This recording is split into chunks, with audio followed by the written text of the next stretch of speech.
Hello Collective, ano yung mga posibleng paparating sa inyo ngayong araw na ito? Ayan.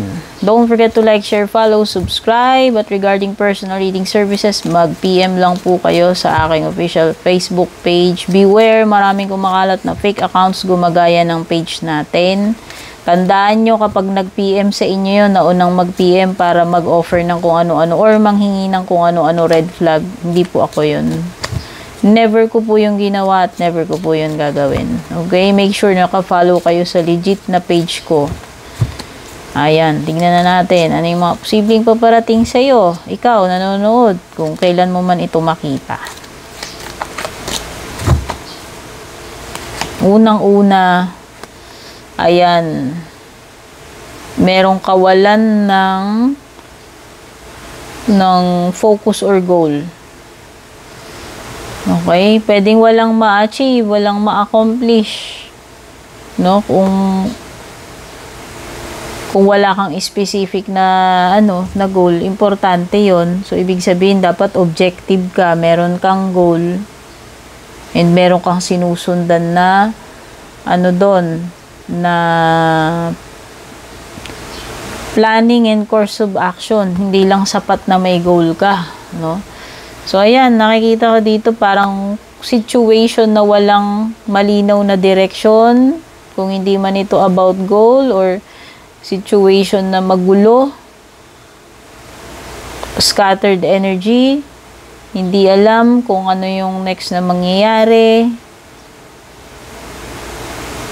Energy ng parang kalat-kalat na parang hindi alam anong kahihinatnan, no? Wala kasing direction, no?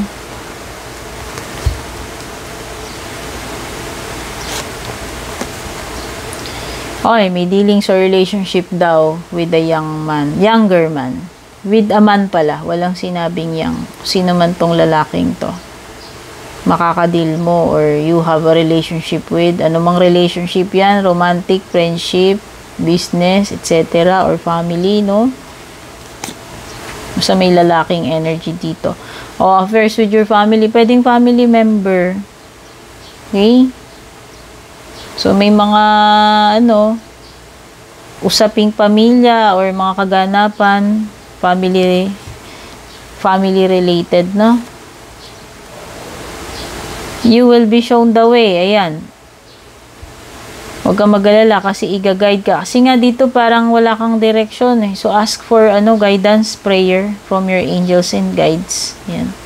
Para ituro sa iyo yung tamang yung tamang gagawin, yung tamang direction. Parang nawawala kayo sa sa tamang path dito. Kailangan niyo ng guidance, no? Ano pa?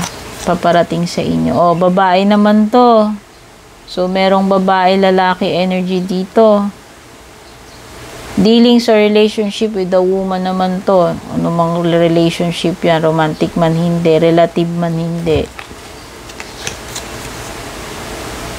Baka mag-asawa yan, magkapatid, magtsowa.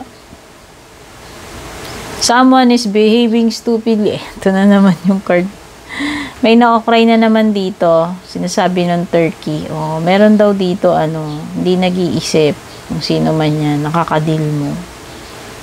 Behaving stupidly, ayan, diretso, pwedeng sakit ng ulo, pwedeng annoying, kasi nga yun, ganun yung behavior niya. Ito, may older man. Uy, parang family nga, may babae, lalaki, tas may, parang senior citizen, mas may edad.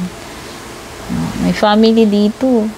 Pwedeng yan, magkapatid, mama, mag-asawa, new home. Yung iba sa inyo, pwedeng may bagong bahay, nakakuha ng bagong bahay or property, or pwedeng mag-move in na dun sa bahay na nakuha na bago, o lilipat ng tirahan. Okay, new atmosphere, new home. Okay, pwede namang hindi ito about bagong tirahan, kundi bago yung kapaligiran mo, bagong mga katrabaho, bagong company, bagong job, etc. O bagong tindahan.